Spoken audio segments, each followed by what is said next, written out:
السلام عليكم، ان شاء الله تكونوا كامل بخير في صحه جيده. مرحبا بكم في ميزون حنونه. وصفتنا اليوم وصفه لي كوتليت في الفول بصلصه الطماطم. صدقوني الوصفه بزاف بنينه بلا ما تزيدوا فيها الماء بما والو. دوك تشوفوا لي كوتليت يجوا يذوبوا في الفم بهاد الوصفه. نتمنى انكم تجربوها وتقولوها لي في التعليقات. اذا هاد الوصفه اول حاجه لازم لنا دي كوتليت، بيان سور لي كوتليت.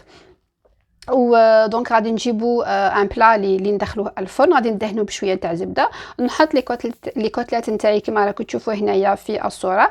غادي ندير لهم شويه تاع الملح، شويه لي زاو دو بروفانس. شوفوا هادو لي زاو دو بروفانس يعطوا نكهه بزاف رائعه.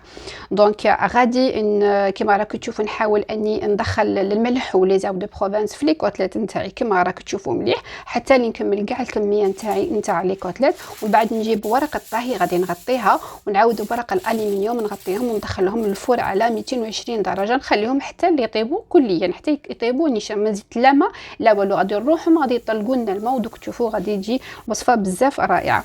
جبت هنايا مقله درت فيها شويه تاع زيت، شويه تاع ثوم يكون شويه حمرته، ونعاود نحط صلصه الطماطم كما راكم تشوفوا. شويه ملعقه صغيره نتاع الطماطم المصبره يمكن الاستغناء عليها. شويه تاع الملح ونغطيها حتى اللي طيب كليا. من بعد اللي طيبوا لي كوتلات غادي نخرجهم كما راكم تشوفوا، ونعاود نحط فيهم يعني الصلصه، ونعاود ندخلهم يعني 10 حتى 20 دقيقه على حسب كل واحد والفور تاعه. اذا نعاودوا نخرجوهم كما راكم تشوفوا، نزينهم بشويه نتاع المعدنوس كما راكم تشوفوا في الصوره. والمذاق ما عندي ما نقول لكم. وما تنساوش تقدموه مع شويه نتاع مطلوع، يجي بزاف بنين. هذه هي الوصفه تاعنا تاع اليوم، والى الملتقى ان شاء الله في وصفات اخرى.